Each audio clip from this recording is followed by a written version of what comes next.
Yeah, I'll react to that, sure.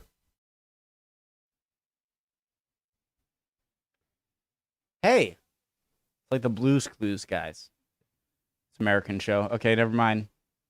Did not land. Philomena Cunk, top 10 funniest moments. Watch Mojo UK. Easy content.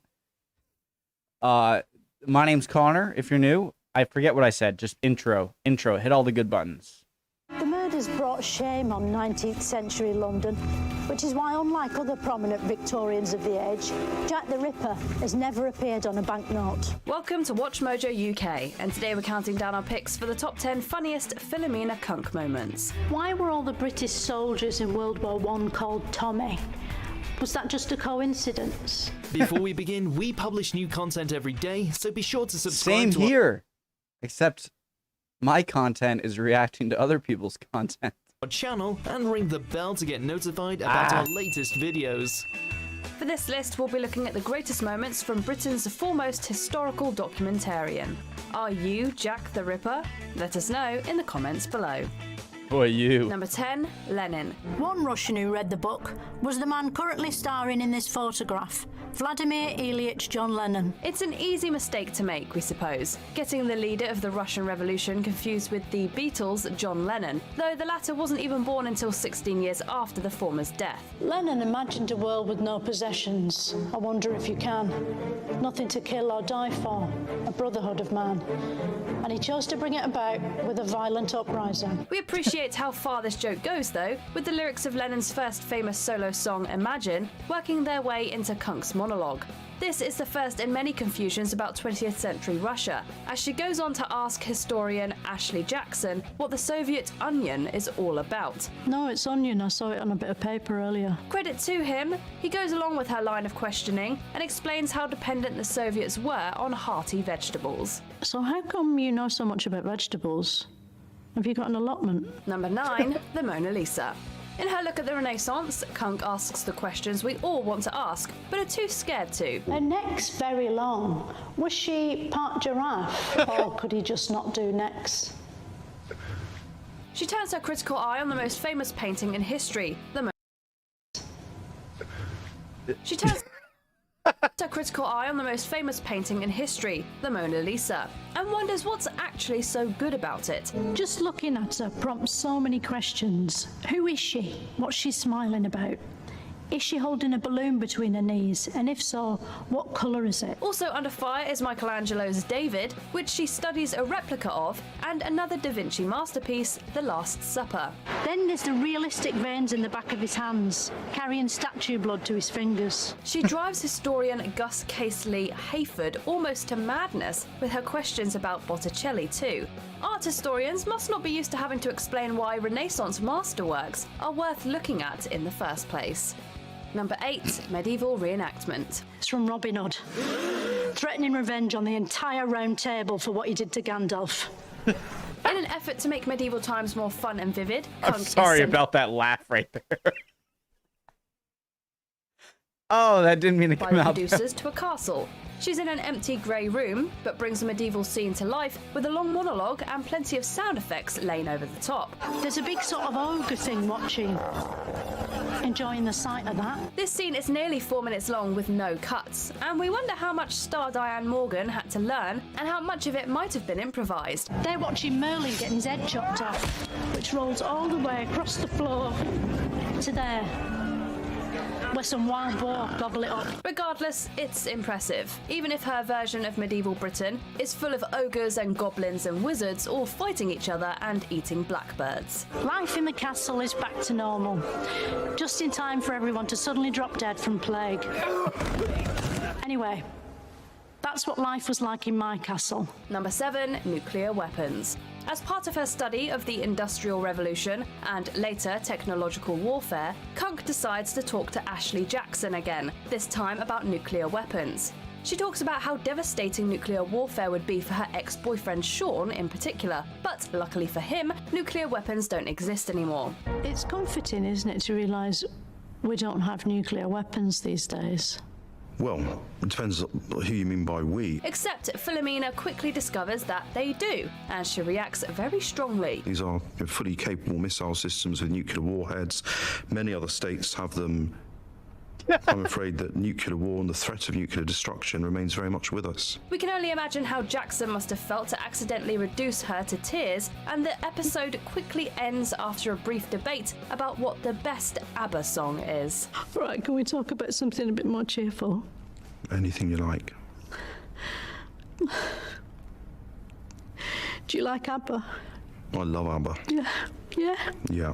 Number 6, promotional material. This is the city of Chichen Itza, built by the Mayan people in what is now Mexico. One of the distant countries Cunk got sent to Correct, decipher right? the entire history of planet Earth was Mexico, where she visited ancient monuments in Tulum via the medium of stock footage. That's where I'm staying, at the 5-star Casa de Lujo Hotel and Spa. And then the segment quickly gave way to a sponsored slot for promotional material, advertising how much fun a mini break to Tulum is. All the rooms are en suite, and with this stunning ocean view, it's hard to think of a reason to get out of bed. It's true, Oh, stock a footage. holiday to Tulum would probably be amazing, and if you're into history, you'd get to visit all of those ruins. With sunshine all day and partying all night, you won't want to go home. The idea of Charlie Brooker to insert this faux ad for a resort was definitely a He's stroke stealing of the genius, soap. though he has plenty of those. Everyone Number 5, does that. World War I. You can't talk about the 20th century without touching on the First World War, one of the most devastating conflicts in world history. But Cunk has a few questions about World War I and why it was called that. Why did they call World War One World War One? It's quite pessimistic numbering, isn't it? Or did they just know it was the start of a franchise? She also tries her hand at unraveling the myriad causes behind the First World War, like the assassination I'm still of waiting Archduke for episode 3 to come out. Franz. The myriad causes behind the First World War, like the assassination of Archduke Franz Ferdinand. His assassination triggered a series of other killings. Soon it caught on, and everyone wanted to be killed. It was a bigger craze than fidget spinners. Then we turn to trench warfare, the reason the war was so horrific, as she tries to understand the efficacy of using a seashell as a weapon, or what no man's land was. What happened in Norman's Land? Were only people that were called Norman allowed in there? Number 4, Jack the Ripper. Jack the Ripper was one of the most antisocial murderers Britain has ever seen. The UK's most infamous serial killer, there's an She's entire saying that because he never got caught. field of study. Also, if you're a serial killer, all right, at least you already killed a bunch of people. At least, like, when you're older and you're gonna die, can you just give a shout out and be like, yeah, that was me. All right, I'm about to die anyway. Just so you don't leave us hanging. Dedicated to Jack the Ripper, Ripperology. Philomena Cunk tried her hand Selfish. at Ripperology in Cunk on Britain, as she toured London to teach us all about the Queen Victorians. We don't know who he was or why he did it. We don't even know if Jack the Ripper was his real name or just a nickname like 50 Cent. But she draws some shocking conclusions about Jack the Ripper as she walks through Whitechapel, which, horrifyingly, still exists today. Jack the Ripper murdered at least 6 women. It was the royal family. I don't get that theory, all right? That conspiracy theory, how it was somehow the royal family. If it was a royal family and they wanted to kill someone to get, like, take attention out of some scandal. Well, actually, not a bad idea. No, it's not a conspiracy. It's just, I don't know. Never mind. In 1888, and as Philomena rightly says, was never caught. It's chilling to think that Jack the Ripper could still be alive Even today. you, I've Perhaps seen this. one day we'll invent a time machine to find out who he was once and for all. Maybe he's one of your friends or neighbours. Or maybe he's you. You'd have no way of knowing. I laughed so hard the first time I watched that. I was just not expecting that. It's you. Or maybe it's you. Or maybe he's you. You'd have no way of knowing. And that's terrifying. Number 3, women's rights. Back before she was headlining her own shows, Cunk was a regular on Charlie Brooker's Weekly Wipe, and I he was gonna sent her say off to get something to the there. bottom of what feminism is. If it wasn't for the suffragettes, I probably wouldn't be standing here now.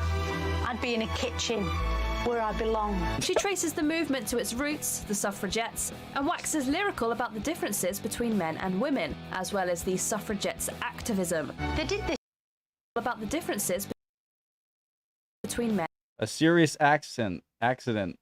A woman attempted to seize the king's and horse. women, as well as the suffragettes' activism. They did this partly to highlight how unfair it was that women didn't have a vote but horses did.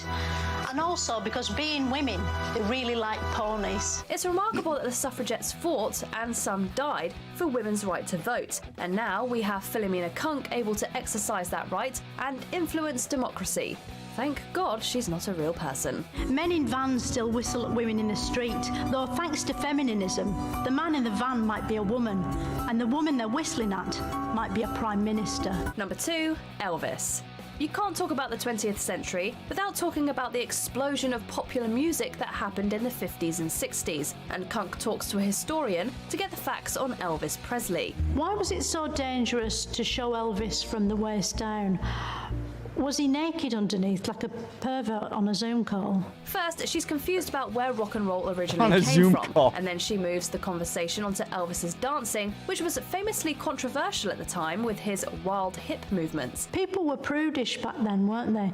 If they saw his penis, they'd probably have a stroke, wouldn't they? However, things take a serious turn when Cunk opines about the tragedies that could have happened had people been allowed to witness Elvis in all his glory. That's not a joke. What's funny about that? If they saw his penis, they'd have a stroke.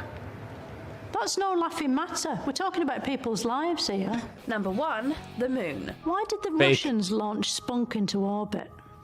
Well, first of all, when you're looking at Russian words, the name of the world's first satellites was Sputnik 1. Sometimes Cunk wades out of her historical home and asks big questions of expert scientists, including this man, Professor Anu Oja, a foremost physicist in the UK. She was launched on a flight that was pretty much one way. There's a dead dog in space. As well as grilling him over the history of the space race and the tragic death of Laika, the first dog in space. That's so messed up. Like, not even a plan to take it back down. It's just like, bye, dog. You're going to be famous, but maybe you'll make it back. Who knows? See ya. She also turns her sights on the moon landing. Cunk wants to know whether there's any truth to the conspiracy that the moon landing is fake. A lot of people on the internet say the moon landings were faked. True. How right are they? They are completely wrong. She goes on to demand that he present her with proper evidence That's fake, brother. that the moon is even in the sky at all. I don't know if you've done your own research, but my mate Paul sent me a video that exposes the whole thing. Can you prove the moon exists? You can't, can you? Do you agree with our picks? Could be a projection. Guys, what I don't understand about flat Earth theory is, like, if you think Earth is flat, then does that mean you think the sun is flat? And, like, Mars is flat? And do you think the moon is flat? Or do you just think, like, Mars doesn't exist or something? Moon. Interesting video. Love Philomena Cunk. Awesome. Love y'all. Hope you're all doing well, and I'll see you next time. Bye, guys. Keep recommending and join the Discord if you'd like. Bye.